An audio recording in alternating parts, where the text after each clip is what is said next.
Well, welcome to the tasting for the 2021 Things That Last Adelaide Hills Riesling. We thought we'd have a bit of a sit down for each of our wines and talk through them. And first up, we've got our white for the range. And we sort of happened upon this actually by chance more than anything, which turned out to be very lucky find. This is probably Adelaide Hills' most awarded vineyard.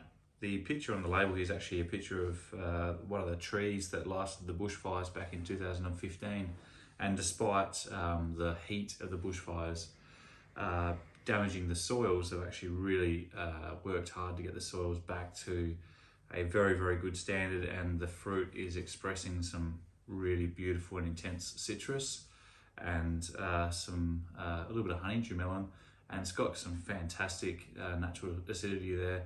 These vines are basically dry grown. There is irrigation set up, but it's rarely used, and for 2021 it would basically be considered dry grown. So the label Things That Last was a little bit inspired by the tree that we saw there.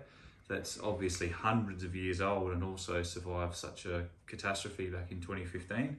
But also Riesling itself is something that lasts a long time in the bottle, and so for many reasons the story sort of wove itself in our minds, and that's why we went with that label. So let's get it in the glass and have a bit of a look.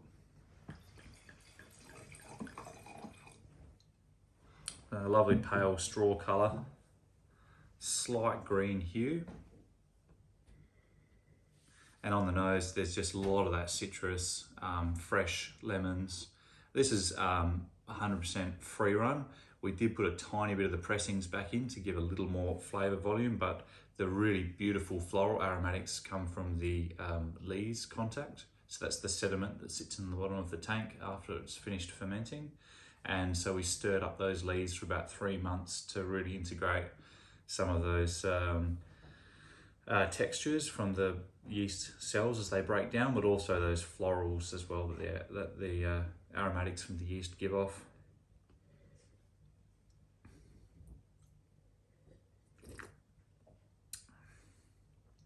Beautiful fresh acidity, and it's got a really nice long acidity to it, but it's not too sharp.